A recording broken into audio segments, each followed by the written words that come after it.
જય અંબે. હવે student profile વિશે જોઈશું. તો દરેક ધોરણમાં સ્ટુડન્ટ પ્રોફાઇલ આપેલું છે. માની લો કે ધોરણ 10નો અભ્યાસ કરી લઈશું, તેમાં જોઈ લઈશું જે બધા ધોરણને લાગુ પડશે. હોમ નામનું પત્રક ઓપન કરીશું. અહીંયા સ્ટુડન્ટ સબ્જેક્ટની પછી હવે આવે છે સ્ટુડન્ટ પ્રોફાઇલ. આ વિશેષ માહિતી આપી છે. ખાસ પ્રકારની ઘણા બધા પત્રકોમાં સરકારશ્રી વધારાની માહિતી માગતી હોય છે. તો આ બધી જો માહિતી તમે એકત્ર કરી હોય તો તમારા જોડે એક સારો ડેટા ભેગો થશે. તો અહીંયા અભ્યાસ કરીશું.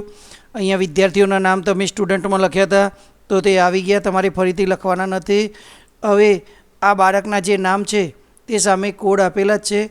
તે સ્ત્રી છે કે પુરુષ એ લખી દો. તેમની જ્ઞાતિ જે પણ હોય તમે સામે ઉપર કોડ આપેલા જ છે એ જોઈને લખી દો. માની લો કે બાળકોની થોડી જન્મ તારીખ લખી દઈશું.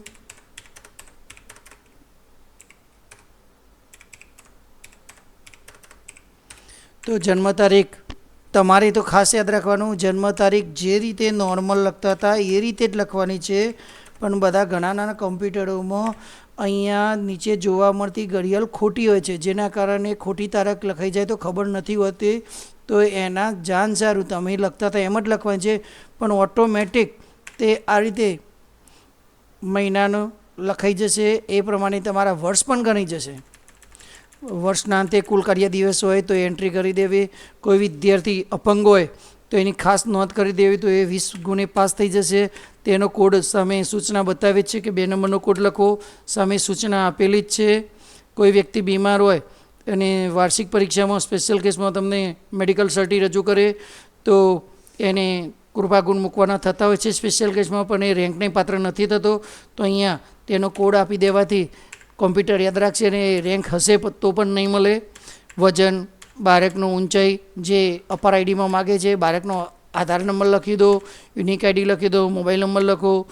આ બધી વધારાની માહિતી છે. એવું જરૂર નથી કે તમે ફરજિયાત માહિતી લખો, પણ ફરજિયાત 10 કોલમ સુધી તો 15 કોલમ સુધી માહિતી ભરવી ફરજિયાત જ છે. તે જાતે, જ્ઞાતે, જન્મ તારીખ, બીમારી અને અપંગતા આ વધારાની માહિતી છે. તમારી ભરવી ના ભરવી તમારી મરજી, પણ ઘણી અગત્યની છે. સમય અનુકૂળતા એ તમે જોઈ શકો છો કે જો ટ્રાયલ સર્ટી, બોનાફાઇડ સર્ટી જો બનાવવાનું થતું હોય તો તેમાં પેટા જ્ઞાતિ માગશે તો જરૂર પડશે. આટલા નવા ફેસિલિટી ઉમેરી છે. તો આ કરતોની સાથે તમે જુઓ આટલી એન્ટ્રી આપણે કરી તો ઓનલાઈન ફોર્મ, આ એક નાનું ફોર્મ બની ગયું. જ્યારે 10મા ધોરણના બાળકનું ફોર્મ આપણે ભરતા હોઈએ તો નામમાં કાવ્ય નામ હોય, ભવ્ય નામ હોય, તો તેને એ આવે ન આવે. વિશ્વાનામ હોય, વી લખાશે કે ડબલ્યુ લખાશે, મકવાણા વી આવશે કે ડબલ્યુ આવશે. હવે જ્યારે કન્ફ્યુઝનવાળું હોય તો તમે કોઈ જગ્યાએ પ્રોબ્લેમ ન પડે એટલા માટે વાલીની મંજૂરી માગવી પડે.